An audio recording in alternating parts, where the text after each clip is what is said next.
ഇത് നമ്മൾ രാവിലെ പറിക്കുന്നതാണ്. ഇത് പറിച്ചിട്ട് വൈകിട്ടത്തേക്കാപ്പത്തേക്ക് തീരും. നമുക്ക് ആവശ്യത്തിനനുസരിച്ച് നമ്മൾ വിളവെടുക്കുവാണ്. വിളവെടുത്തോടെ കൊണ്ടുവെക്കുവാണ്. തീരുന്നതനുസരിച്ച് പിന്നെ വിളവെടുക്കും. അങ്ങനെയാണ് നമ്മൾ ചെയ്തുകൊണ്ടിരിക്കുന്നത്. ഫ്രഷ് ആയിട്ട് തന്നെ കൊടുക്കുന്നത്. കൊള്ളാം. നമുക്ക് ഡെയിലി കസ്റ്റമർ ഉണ്ട്. കാരണം വെച്ചാൽ ഡെയിലി 10 കിലോ ഒക്കെ മേടിക്കുന്നുണ്ട്. അങ്ങനെയുള്ള മേടിക്കുന്നുണ്ട്. അതായത് പുറത്തുനിന്ന് വരുന്നത് അല്ലാത്തതുകൊണ്ട് ഇവിടെ അതിനനുസരിച്ചുണ്ട് മേടിക്കുന്നതുണ്ട്.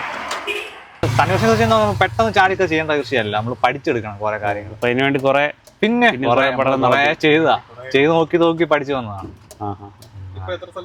ഇപ്പൊ നമ്മൾ ഏകദേശം ഒരു 70 സെന്റ് മേലെ ഉണ്ട്. ഉണ്ട്. ജ്യൂസായിട്ടും പോകുന്നു, അല്ലാതെ പോകുന്നു. ഇപ്പം പയറുണ്ട്, വെണ്ടയുണ്ട്, തണ്ണിമത്തനുണ്ട്. നമുക്ക് ഒത്തിരി ഞങ്ങൾ ചെയ്യാൻ പറ്റും. മൊത്തം 3 ഏക്കർ പാട്ടത്തിനുണ്ട്.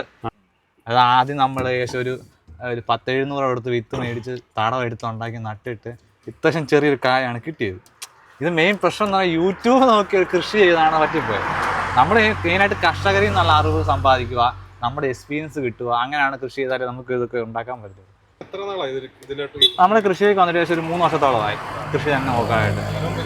നമ്മൾ ഇലക്ട്രീഷ്യൻ ആയിരുന്നു. പിന്നെ കുറച്ച് നാൾ 2 വർഷത്തോളം ജോലിക്ക് പോയി. പിന്നെ ഇതിനോട് താല്പര്യമുണ്ട്. കൃഷി കാർഷിക മേഖലയിട്ട് ഇറങ്ങിയത്. സാമ്പത്തികം അതാണ്, നമ്മൾ സാമ്പത്തികം വെച്ച് നോക്കുമ്പം ഏതൊരു കാര്യം പഠിച്ചെടുക്കാൻ കുറച്ച് സമയം എടുക്കും. അതാണ് ആ സമയം എടുത്തു വരുമ്പോഴത്തേക്കല്ലോ അന്ന് നമ്മൾ സത്യം മാർക്കറ്റിംഗ് നമ്മളിവിടെ പ്രശ്നം.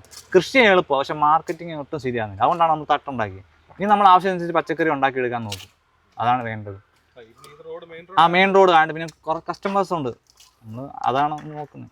നമ്മൾ സൂപ്പർ ക്യൂൺ എന്ന് പറയുന്ന മോഡലാണ്. 3-4 വെറൈറ്റി ഉണ്ട്. തണ്ണിമത്തൻ ഈ ടൈപ്പ് 3-4 വെറൈറ്റികളുണ്ട്. ഓക്കെ. ഇതിന്റെ പേര് സൂപ്പർ ക്യൂൺ അല്ലേ? Super queen. ഇതാണ് നമ്മുടെ നാട്ടിലുണ്ടാകുന്ന നമ്മുടെ നാട്ടിൽ സത്യം മുക്കാസ എന്ന് തന്നെ ഉണ്ട്. ഇതുണ്ട്. ഇത് രണ്ടും ഒന്നായിട്ട് ഉണ്ടാകും.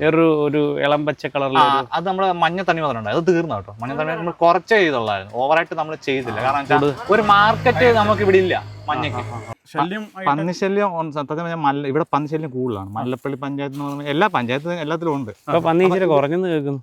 പന്നി കുറവില്ല, കൂടുതലാണ്. അപ്പുറത്ത് മാന്തി വെച്ചിട്ടുണ്ട്. പിന്നെ പ്രശ്നം പറഞ്ഞാൽ വെള്ളം, മഴ, അതായത് തണ്ണിമത്തം പടന്ന് കഴിയുന്ന സമയത്ത് നല്ല വെള്ളം പൊങ്ങിയായിരുന്നു. ഈ വെയ്ത്ത് വെള്ളം നഷ്ടം വല്ലതും വന്നോ നമുക്ക്? പിന്നെ കുറെ പൊഴിഞ്ഞു പോയി. പൊഴിഞ്ഞു വന്ന ഈ സൈഡിൽ പാത്ര സൈഡിൽ എല്ലാം വെള്ളത്തിൽ കിടന്ന ചീഞ്ഞു പോകും. കായും പോവും, നമുക്ക് തണ്ടും പോവും. അങ്ങനെ കുറെ പ്രശ്നങ്ങൾ ഉണ്ടായിരുന്നു. അത് കഴിഞ്ഞിട്ട് കിട്ടിയതാണ് ഇതൊക്കെ. അതിജീവനം കൂടെ ഉണ്ട്. പിന്നെ അതിജീവനം ഉണ്ട്. നമുക്ക് 19,000 രൂപ ഇൻവെസ്റ്റ് ചെയ്തിട്ട് നമുക്ക് അവസാനം പിന്നെ കാട് കയറിച്ച് ഇവിടെ നല്ല മഴയായിരുന്നു. മഴയെന്ന് പറഞ്ഞാൽ വെച്ചപ്പോ തൊട്ടേ മഴയാ. നമ്മൾ തടവെടുത്ത് മണ്ണിളക്കി ഇട്ടുകൊണ്ട് പെട്ടെന്ന് കാട് കയറും. മൾച്ചീറ്റ് ഇട്ട് അടി മൾച്ചീറ്റ് ഇട്ട് ട്രിപ്പിഗേഷൻ ചെയ്തിട്ടാണ് ചെയ്തേക്കുന്നത്. ഹൈടെക് ആട്ടം മൊത്തം ട്രിപ്പിഗേഷൻ ചെയ്തിട്ടുണ്ട്.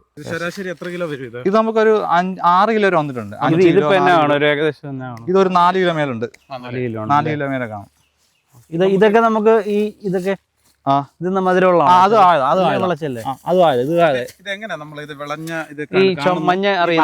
അത് എല്ലാവരും പറഞ്ഞു. സത്യം പറഞ്ഞാൽ ഈ മഞ്ഞ വരുന്നത് ഈ ഷീറ്റെ കടന്നാൽ മഞ്ഞ വരും. പിന്നെ നമ്മൾ മണ്ണിൽ കടന്നാലും മഞ്ഞ വരും. കാരണം വെച്ചാൽ ഇത് യഥാർത്ഥമായിട്ടൊരു വിളവ് അറിയുന്നത് എന്നാണ് ചോദിച്ചാൽ, നമ്മളിതിൻ്റെ സ്പൂൺ ലീഫ് ഉണ്ട്. ഒരു 65-ാമത്തെ ദിവസം ആകുമ്പോൾ ഈ സ്പൂൺ ലീഫ് കരിയും. എൻ്റെ ഈ സാധനം കണ്ടോ, ഇത് കരിയും. ഇത് കരിയുമ്പോഴാണ് വിളവ് അറിയുന്നത്. അപ്പോൾ ഷീറ്റിലാണെങ്കിൽ ഒരു കളർ വരും. അതായത് നമ്മൾ മണ്ണിൽ കിടക്കുന്ന മത കളർ, കല്ലേ കിടന്ന കളർ വരത്തില്ല.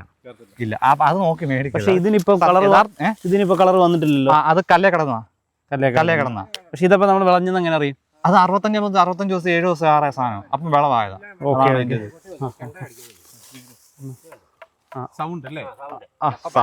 സൗണ്ട് നമുക്ക് നോക്കിയിട്ട് കട്ടിട്ട് വിളവ് അറിയുന്നത്. ഇത് വിളവ് അറിയുന്നത് ഇത് തന്നെയാണ്. സ്പൂൺ ലീഫ് കരിയും. അപ്പോഴത്തേക്ക് ഇത് നമുക്ക് അറിയാൻ പറ്റും. ഒരു ഡേറ്റ് ഉണ്ടല്ലോ, ഡേറ്റ് വെച്ച് മനസ്സിലാക്കാൻ പറ്റും. നമ്മൾ നേരത്തെ അറിഞ്ഞത് ഇങ്ങനെ ഈ മഞ്ഞ കളർ വരുന്ന അത് ചില പ്രദേശങ്ങളിൽ. ഇപ്പൊ മിക്കവാറും ആലപ്പുഴ പ്രദേശങ്ങളാണ് നല്ല ചോരും മണലല്ലേ. അപ്പൊ അവിടെ നമുക്ക് കറക്റ്റായിട്ട് കിട്ടും. കണ്ടമായിട്ട് പറ്റും. ഇവിടെ നമുക്ക് കല്ലൊക്കെ ഉള്ള ഇവിടെ കല്ലൊക്കെ ഉണ്ടെങ്കിൽ കല്ല മണ്ട കിടന്ന കറക്റ്റ് കളർ വരത്തില്ല. നമ്മൾ വളം കൊടുക്കുന്ന ട്രിപ്പിഗേഷൻ വളങ്ങൾ 19 എല്ലാത്തും ചോട്ടി പോയി ലിക്വിഡ് ഫോമിലുള്ള വളങ്ങളാണ്. 19, 13, 45 അങ്ങനെയൊക്കെ വളങ്ങളാണ് കൊടുക്കുന്നത്. അല്ലാതെ നമ്മൾ ഇത് ഉണ്ടാകത്തില്ല. പിന്നെ ഇതിപ്പം അടിവളമായിട്ട് നമ്മൾ കോഴിവളം കൊടുത്തിട്ടുണ്ട്. അത് കഴിഞ്ഞിട്ടാണ് വളം കൊടുക്കുന്നത്. അപ്പോൾ ഓരോ ചെടിക്ക് ആവശ്യമായ വളങ്ങളെന്ന് പറഞ്ഞാൽ ആദ്യമേ നമുക്ക് ഫോസ്ഫറസ്, അത് വേര് വളർച്ചയ്ക്കുള്ള വളങ്ങളുണ്ട്. പിന്നെ നൈട്രജൻ, ചെടി വളരാനുള്ള വളങ്ങളുണ്ട്. പിന്നെ പൂക്കാനുള്ള വളങ്ങളുണ്ട്. അങ്ങനെയൊക്കെ ഘട്ടം ഘട്ടമായിട്ട് കൊടുക്കാം. എത്ര മാസം ഇതിന്റെ ഇതൊരു ഏകദേശം ഒരു 3 മാസം കൊണ്ടെല്ലാം ചെയ്യും. നമ്മൾ ഈ ജൈവ കീടനാശിനികൾ നമുക്ക് സത്യം പറഞ്ഞാൽ നമുക്ക് കൃഷിഭവനിൽ നിന്ന് നല്ല സപ്പോർട്ട് ഉണ്ട്. കാരണം സപ്പോർട്ട് എന്ന് പറയുമ്പോൾ നമുക്ക് ജൈവ കീടനാശിനി കിട്ടാറുണ്ട്, നമുക്ക് നല്ലതായിട്ട് കിട്ടാറുണ്ട്. പിന്നെ സപ്പോർട്ടും ഉണ്ട്, സബ്സിഡി ഒക്കെ കിട്ടാറുണ്ട്. മല്ലപ്പള്ളി അല്ലേ? നമ്മൾ മല്ലപ്പള്ളി കൃഷിഭവൻ, മല്ലപ്പള്ളി. ഇതിപ്പോ എത്ര സ്ഥലമുണ്ട് നമ്മൾ ഈ കൃഷി? തോട്ടം നമുക്ക് 70 സെന്റ് ഉണ്ട്. 70 സെന്റ് സ്ഥലം. 70 സെന്റ് മൊത്തം തണ്ണിമത്തം. മൊത്തം തണ്ണിമത്തം. ഏകദേശം 2100 തൈ. അടുത്ത് നമ്മൾ ചീര നടാൻ വേണ്ടി സമയത്താണോ നമ്മൾക്ക് ഏറ്റവും അനുയോജ്യമായിട്ടുള്ള സമയം? തണ്ണിമത്തനോ? തണ്ണിമത്തം എന്ന് പറഞ്ഞാൽ നവംബർ തൊട്ട് നമുക്ക് അനുയോജ്യ സമയമാണ്. നവംബർ മുതൽ കൃഷി ചെയ്യാം. നവംബർ, ഡിസംബർ, ജനുവരി, ഫെബ്രുവരി വരെ ചെയ്യാം. അപ്പൊ ഇപ്പൊ ഇവിടെ ഉള്ള നിലവിൽ ഈ വിളഞ്ഞു നിൽക്കുന്ന എല്ലാം വിളവെടുത്തതിന് ശേഷം പിന്നെ അടുത്ത വർഷത്തേനേ ഉള്ളൂ, അടുത്ത വർഷത്തേക്കുള്ളൂ. അത് സീസൺ അനുസരിച്ച് പിന്നെ നമുക്ക് ചെയ്യാം. മെയ് വരെ ചെയ്യാം. പക്ഷെ മെയ് എന്ന് പറയുമ്പോൾ നമുക്ക് മഴയായിരിക്കാം, ഒന്നും പറയാൻ പറ്റില്ല. ഈ പക്ഷെ നല്ലതായിട്ട് മഴ പെയ്തു കഴിഞ്ഞ വർഷത്തെ പോലല്ല. മഴ പെയ്യുമ്പോൾ പ്രശ്നങ്ങൾ എന്ന് വെച്ചാൽ തണ്ണിമത്തിന് ഓവറായിട്ട് മഴ പെയ്താൽ വിറ്റ് പോകാൻ പാടാണ്. രണ്ടാമത്തെ കാര്യം മധുരം കുറയാൻ പോകാം, കാരണം വെള്ളമെല്ലാം വലിച്ചെടുക്കും. പക്ഷെ ഇത് ഇനത്തിന്റെ ഒരു വ്യത്യാസമുണ്ട് കേട്ടോ. ഇതെന്ന് പറഞ്ഞാൽ അത്യാവശ്യം കുഴപ്പമില്ല, മധുരം കിട്ടും. അല്ല, നമ്മുടെ നാട്ടിൽ നിന്ന് ആളുകൾ വിദേശ രാജ്യത്തേക്കൊക്കെ ജോലി ചെയ്യലെന്ന് പറഞ്ഞ് പോവുക, വൈറ്റ് കോളർ ജോബ് മാത്രം നോക്കി പോകുന്ന സമയത്ത് ഇങ്ങനെ ഒരു യുവ കർഷകൻ നമ്മുടെ നാട്ടിലുള്ളത് നമ്മുടെ അതാണ്. തന്നെ ഇപ്പൊ ഞങ്ങൾക്ക് തന്നെ ഇപ്പൊ ഇവിടെ വന്ന് ഇതൊക്കെ കണ്ടപ്പോൾ തന്നെ ഞങ്ങൾക്ക് വന്ന് നമുക്കുള്ള സ്ഥലത്ത് നമുക്കും കൃഷി ചെയ്താലോ എന്നൊരു ചിന്ത, ഒരു പ്രചോദനമാണ് ഈ കാര്യത്തിൽ. നമുക്ക് നല്ല സാധനങ്ങൾ കഴിക്കണം, അതാണ് തീർച്ചയായിട്ടും. നല്ല സ്കോപ്പുള്ള മേഖലയാണ്. ഇപ്പം തൊട്ട് തുടങ്ങുവാണെങ്കിൽ നമുക്ക് നല്ല, ഇനിയിപ്പം AI വരുമ്പോഴത്തോടുകൂടി കുറെ ജോബുകളെ കുറവ് വരും. അപ്പൊ അത് നമുക്ക് ഇതിനൊക്കെ നേരത്തെ എടുക്കാൻ പറ്റും.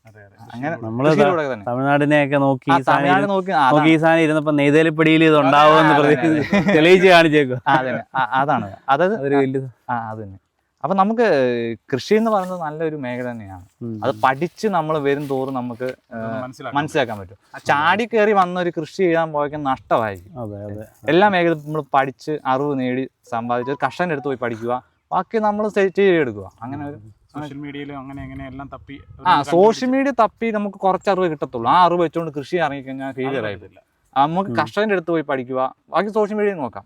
ജോലി കളഞ്ഞു വന്നപ്പോൾ നിങ്ങളുടെ സപ്പോർട്ടായിരുന്നു. പിന്നല്ലോ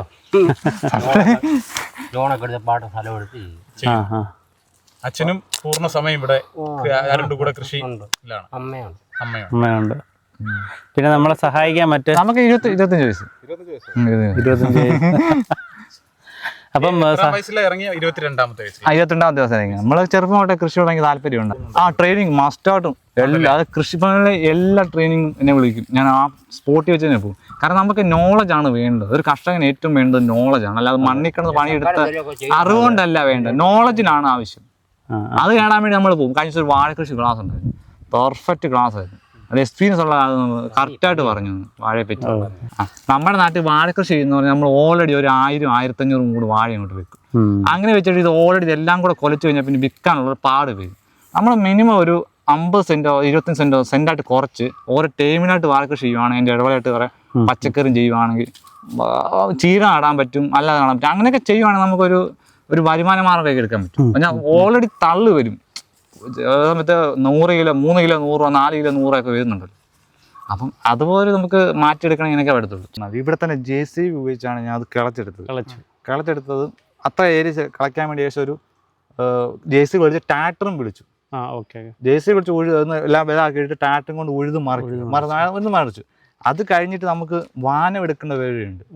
വാനം എടുക്കാനുള്ള സെറ്റപ്പ് ഇവിടെ ഇല്ല. ആ മെഷീനറി ഇല്ല ഇവിടെ. അതാ മറ്റേ ട്രാക്ടറെ ഘടിപ്പിക്കാനുള്ള സെറ്റ് ഒരു വരമ്പെടുത്ത് പോകുന്ന സാധനം അത് ആലപ്പുഴയിലേ ഉള്ളൂ. അവിടെ ഉള്ളൂ. ഇപ്പൊ ഇത് ഇവിടത്തെ പറഞ്ഞാൽ ഇച്ചിരി അഡ്വാൻസ്ഡ് ആകാനുണ്ട്. എനിക്കൊന്ന് കൂടുതൽ ആളുകൾ ഈ കാർഷിക മേഖല വരാത്തോണ്ടായിരിക്കും ഒരു പക്ഷേ അഡ്വാൻസ്. ചെറുപ്പക്കാർ വന്നാൽ മാത്രമേ ഈ മേഖല മുന്നോട്ട് കൊണ്ടുപോകാൻ പറ്റത്തുള്ളൂ. അല്ലെങ്കിൽ ഇത് ചോദിച്ചു പോകും. കാരണം ഞാൻ പഴയ ടെക്നോളജി വെച്ച് പഴയ തടമൊക്കെ എടുത്ത് പയർ കൃഷി ചെയ്യുന്നതും പാവൽ കൃഷി ചെയ്യുന്നതും അല്ല, ഇപ്പം ഹൈടെക് ആയിട്ട് ചെയ്തുകൊണ്ടിരിക്കുക.